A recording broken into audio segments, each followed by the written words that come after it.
I've been taking, since you guys are watching, it's a good opportunity to talk about um, some various topics that are important and close to our hearts. And so I want to talk about the scientific method.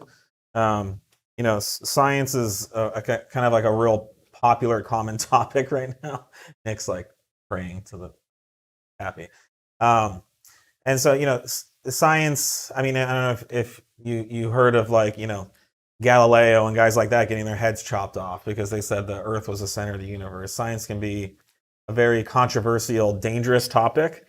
And of course, nowadays with the debates over climate change and the political debates about climate change and other scientific topics, like even around coronavirus, science gets brought up a lot. And science, like anything good, gets misused. It becomes politicized. It becomes people attempt to use science to support false information, and you name it, right? So just like anything good, it can get misused. But science in and of itself is a very good thing, and this is what I wanted to talk about. Arguably, we are all alive because of science. Our modern societies, the medical breakthroughs, and everything that we take for granted, the food we eat, the cars we drive, everything that we do with tuning, Yeah, it's so much is taken founded for granted. and proven in science. And so science is not a philosophy. Science is not a way to think. Science is not Not political. it's completely unrelated to politics. It's unrelated to opinions. It has nothing to do with bias or what any person thinks. And to be clear, there are a number of people that claim science that do not practice that method. Sure, There, you'll see someone saying that there's a scientific study, yada yada, that can, there's enough out there that are based in falsehoods and do not follow this method. Yeah. If this method is followed, it's going to be very tough to poke holes in. Science is a process. It's a process that way information is thought about, evaluated, and proven. And so there are steps in the scientific process. The first is to observe and come up with the need for a potential answer. And after you observe, and so in our case, we may observe that the engine in an Audi moves around way too much. And when you try to apply power or torque to the drivetrain, instead of that power and torque being transferred to the wheels, the engine moves and compresses on the mounts and bounces around for a while. And so we would then ask a question, and we would say, what is the problem, and what is the hypothesis that we could potentially solve. We would then do some research and figure out, why is the engine moving? What controls the movement of the engine? How is power applied? When the engine moves, what are the parts that are supposed to be controlling this movement? And of course, it gets exaggerated with additional horsepower or G-forces and things like that.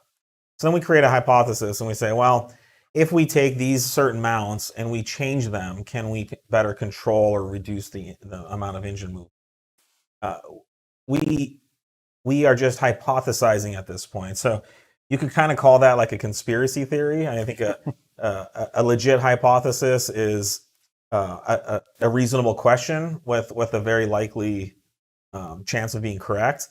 And you could like kind of go to a conspiracy theory, which is just kind of a wild guess by connecting a few dots with no necessary proof or basis. But at that point, this is where the problem with conspiracy theories is. At that point, people draw a conclusion and say that conspiracy theory must be true because I think it is. And they skip all the rest of the steps of the scientific process. Yep.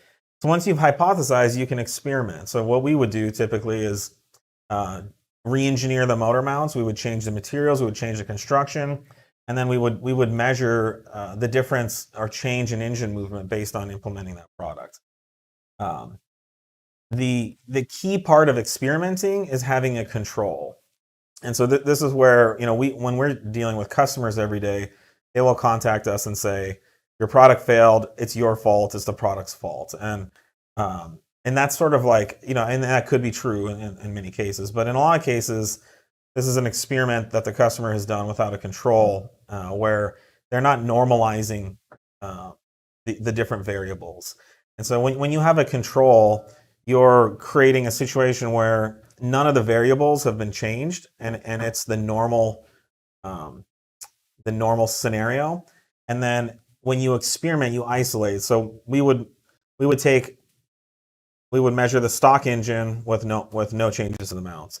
And then we would take a stock mount and we would only change the material. And then we would take a stock mount and only change the construction or the the architecture of how it works. And then we can test these individual variables independently of the other, and we can always go back and compare it to the control to see what actually changed. What you want to avoid in an experiment is testing too many variables, changing too many things at once, and not having anything to go back to compare to. And that's where you end up drawing false conclusions. You test the hypothesis through the experimenting to see, does the original hypothesis, which was can we reduce or control the engine movement, were we able to do that? Did the various experiments that we conducted prove that the changes we made did what we wanted it to? And then we would draw the conclusions. And at that point, we would lock in the design, put some prototypes in the car, and then we would test them. Or we wouldn't. We'd jump back up into the, that's right. The process. Yeah. So that there's this kind of loop where if you do the experiments and your hypothesis fails, then you have to go back up to the hypothesis and start the whole process over. And then ultimately, in our case, we don't report the results, but we would release the product to the market. So this is a way again, and it's the process determines the outcome. If you go through the process, you will generate the correct outcome. And what happens in the greater science community is other scientists can then, when you report it, they have the opportunity to pick apart your whole experiment. They can take a look and say your experiment's flawed because your control, you didn't do the control correctly, or you mixed up too many variables, or you didn't have enough of the data sets, or you made a mistake in your calculations, your statistics are wrong, or whatever it is. And the science community can pick it apart. So the biggest problem that can happen in science is when if all the scientists assume that something's true, and they kind of have this self-propagating philosophy that makes it so these experiments and the data aren't looked at correctly, then the science falls apart. But eventually someone in science, another scientist, will prove that that's wrong, and the whole cycle, moves forward. It's just like it comes back to looking at your data and your questions without a bias. Yeah, that's the ultimate goal. Taking bias out of it is kind of, I think, the number one hallmark of the scientific method. And again, that's why I say science doesn't care about what you think, doesn't care about what you want to be true. So the scientific process, if followed, is the most reliable thing that we as humans have to get to a reliable piece of information where the truth or information from that is repeatable time and time again. So anyways, if you guys have any questions about that, feel free to chime in. And thanks for letting us talk about something that's important to us. Appreciate it. Yeah, how do we actually measure the results of these experiments? I mean, that's very general. We do everything we can to get some measurement and some data around it when possible. Some of it's going to be not necessarily lent to hard data. It's more of a tactile solution we're working on. Part of it some of it is number based, and it can be very data driven. So it really depends on the challenge we're working on. We can measure, we can data log, we can take quantitative reviews of the product. Different staff can drive the car. Yep. A lot of what we're trying to accomplish with products is to change the driving experience. Yep.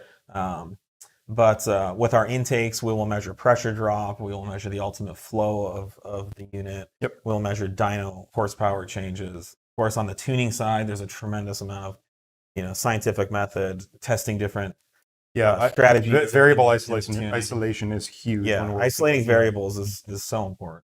An ECU's got upwards of 30,000 variables. We're playing with at any given time. It's critical to try and isolate it as much. You're trying to solve a gear drop issue in a tune. You have to make sure you're isolating the right variables so that you actually solved it, and it's not actually something else that fixed it temporarily. But when that thing changes, then the gear drops out again. So, it's a critical part of it, engineering.